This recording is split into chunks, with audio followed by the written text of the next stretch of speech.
I'm Femi OK. Welcome to the stream. The number of people making dangerous and potentially deadly journeys across the Mediterranean is on the rise again. Let's take a look at the numbers. So this is from January to right now, and we're looking currently at the central Mediterranean sea journeys this year, going from Libya to Italy. Compared to the same time last year, 44% more crossings are being attempted.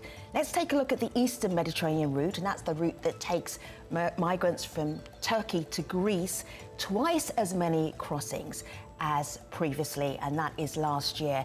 At the moment, we have numbers of about 1,000 people either missing or dead attempting to make those crossings, and we are asking, why are these migrant crossings still happening? Why are people still dying at sea? That is our conversation today. We start with the International Organization for Migration. Here's Federico Soda. Situation in the central Mediterranean continues to be very difficult. We have a higher number of deaths this year, and continue to have very poor conditions in the detention centers where human rights violations are commonplace. We don't consider Libya to be a safe port, and therefore safe disembarkment locations need to be established with comprehensive search and rescue operation and a responsibility sharing of this humanitarian crisis in the central Mediterranean. Our guests today have all got experience when it comes to migrant crossings across the Mediterranean. Molly, welcome. Nicholas, good to have you. Alessandro, welcome.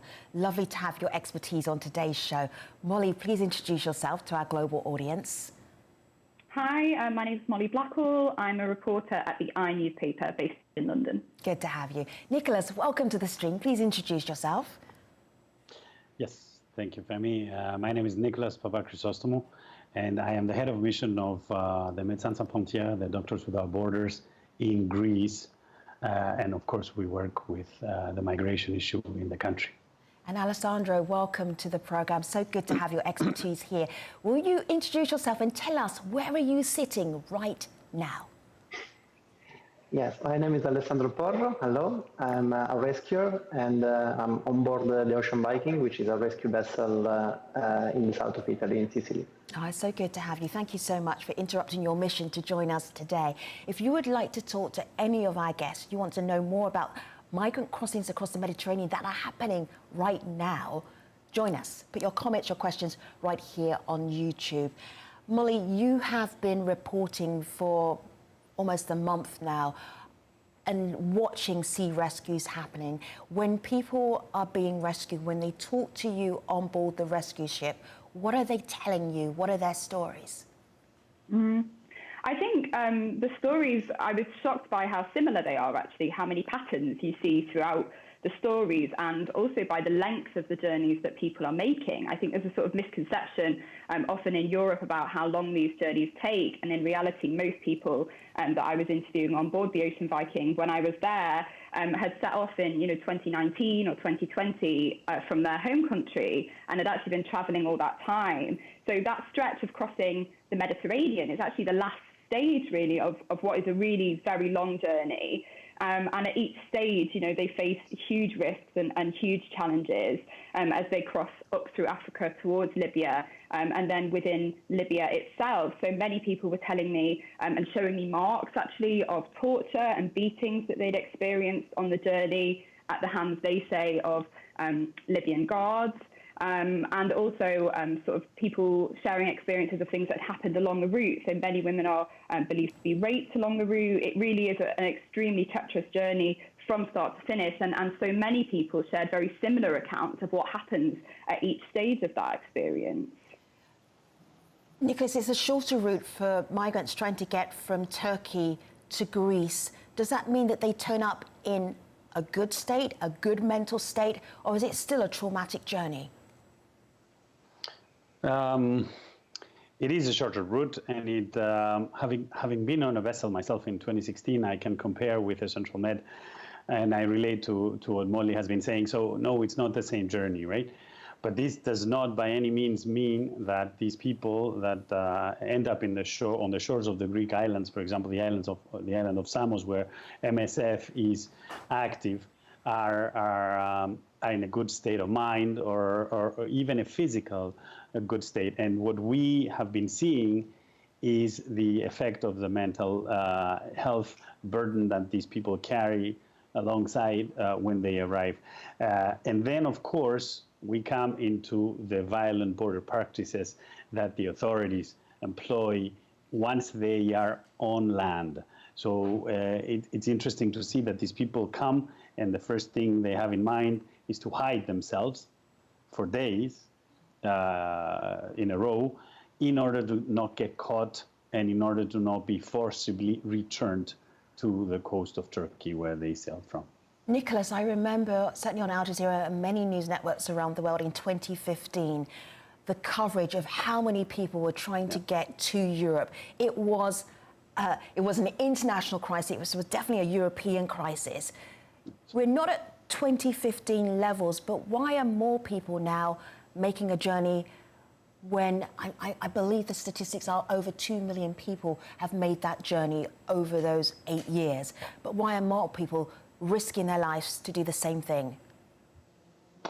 I mean, just because we think that we can regulate or control the migration routes, this is not the reality of the people that are actually traversing them.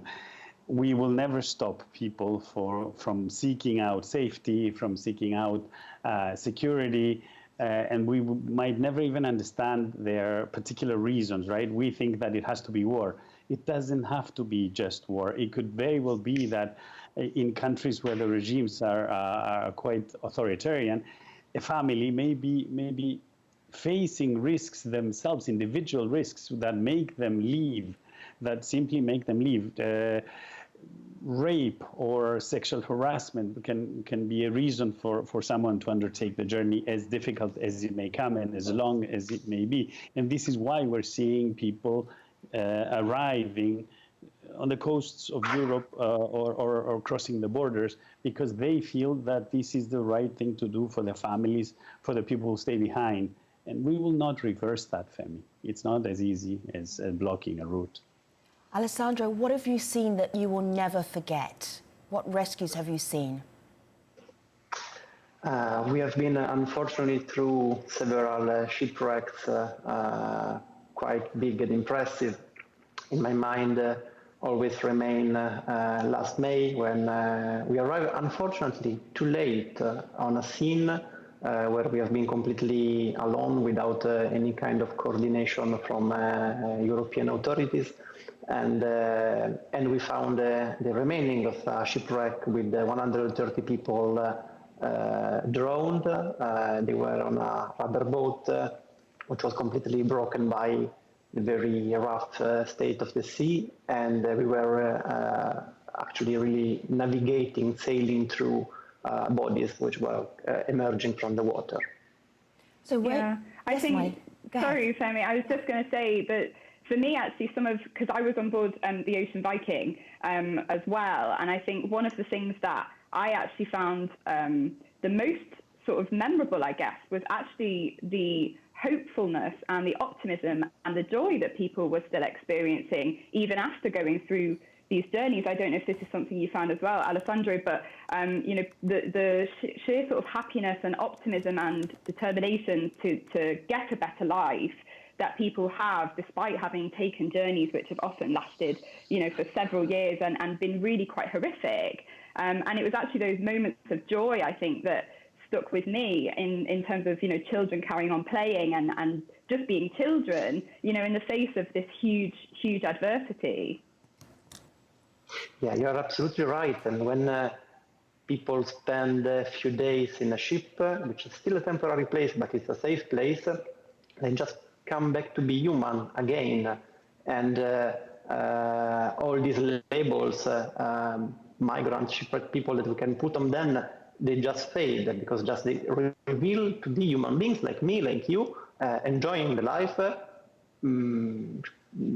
Sometimes I've been being scared by the sea, but it's absolutely true what you say, and probably you face the explosion of joy, really, especially in the last day when finally there is the assignation of a port of safety from the authorities.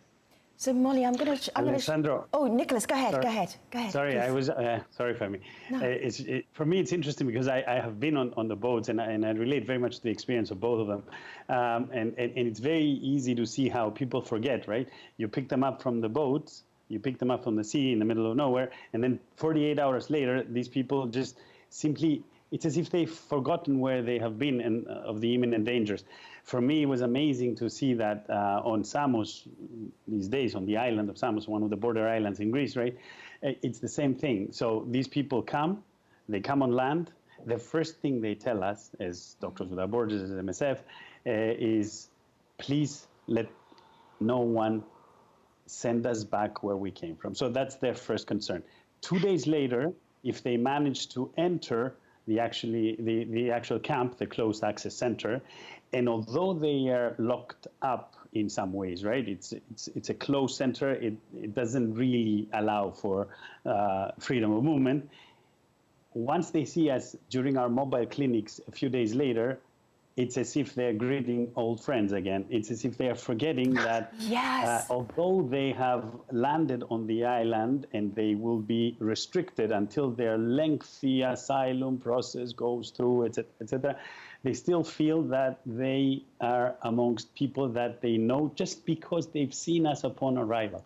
It's an incredible feeling of how people are transformed. I'm going to show our audience, Nicholas, some of Molly's reporting. So have a look here on Twitter. Molly's been documenting what she's been seeing, what she's been doing, her reporting. She witnessed 3 rescues firsthand as hundreds of people were pulled from dangerous boats in the central Mediterranean. Molly, there was one part, when I've been watching all of your work over the last few days, there was one part where a family member obviously recognized another family member and they were on the ship and they hugged, and it was so wonderful and so joyful and so happy. There were little kids. There was a baby being rescued. It was all of humanity, or a little slice of humanity, and they looked so relieved to be safe. Yeah, it's quite a bizarre experience. I'm not sure if the others will agree, but you almost see like the highs and the lows of humanity in terms of what people experience. You know, it's moments of sheer terror where they really think that they're going to die.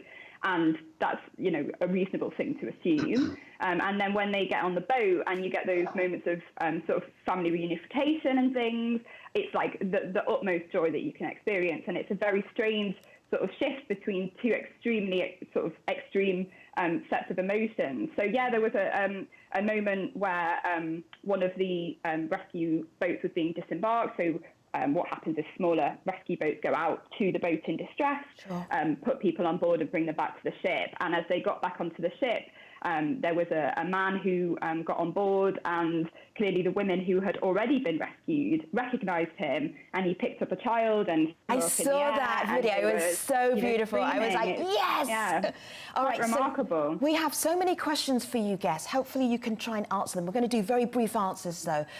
Ricardo wants to know, Nicholas, what do you mean when the migrants arrive on the shores of the Greek island?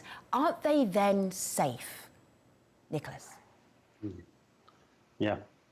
I mean, the question is a good one. I mean, you would think they would be, right? You would think that this is the end of a very long journey. Well, it isn't. Our friend Ricardo has to understand that even on land, these people are in danger. And what do I mean by that? They would hide because if found by the authorities, by the border authorities, by the whoever is responsible for guarding the border, they would often be summoned, assembled, and sent back to the water. They would be left adrift in boats without motors until the currents lead them to where they came back from. I mean, you have to understand that the distances are small here, but the uncertainty, and according to some of our testimonies that are very touching, people say, you get to step on land, you feel that you're in Europe, you actually enter the bush of Europe, and then they just grab you and they violently treat you in ways that you wouldn't imagine, including forced genital examinations, beatings, and whatnot. And then they put you back on a boat, and then you're back to square one after you've tried so much. So no, I'm afraid that the people are not always safe. All right, let me share this. Just because they stepped on Europe. Yeah, thank you, Nicholas, for explaining the reality of that situation. Alessandro, Pedram is watching us right now. He asks on YouTube that the migrants are very lucky that they're able to cross into Italy. Italians are kind mostly. We need to have a worldwide agency to detect stress ahead and correct it in their homeland. So fixing the problems where they're coming from rather than to solve the problems when they already arrive in Italy. I think that Italy's attitude towards migrants has changed over 8 years. Alessandro, what do you think? Well, you are absolutely right, but it's not only Italian attitude has changed, but I would say the entire European attitude. And I can witness and say what I see in the Mediterranean, in the route where we operate and work. I would say that in the last 5 years, which are the time I spent at sea, we have seen a huge lack of coordination for the organization involved in rescue at sea. A huge problem of not sharing of information from authorities to the person who are really on the front line. We have seen that the coastal state, unfortunately, they withdraw from their role to render assistance, and they basically move their boats very close to the shore. We have seen a huge criminalization of the actors of rescue at sea, with huge consequences in the increase of the danger for the one who are trying to cross. We have seen that the topic of rescue at sea, which is very well regulated by international law, is turning somehow into a migration issues. Like somehow those things are seen by authorities as two different phenomena.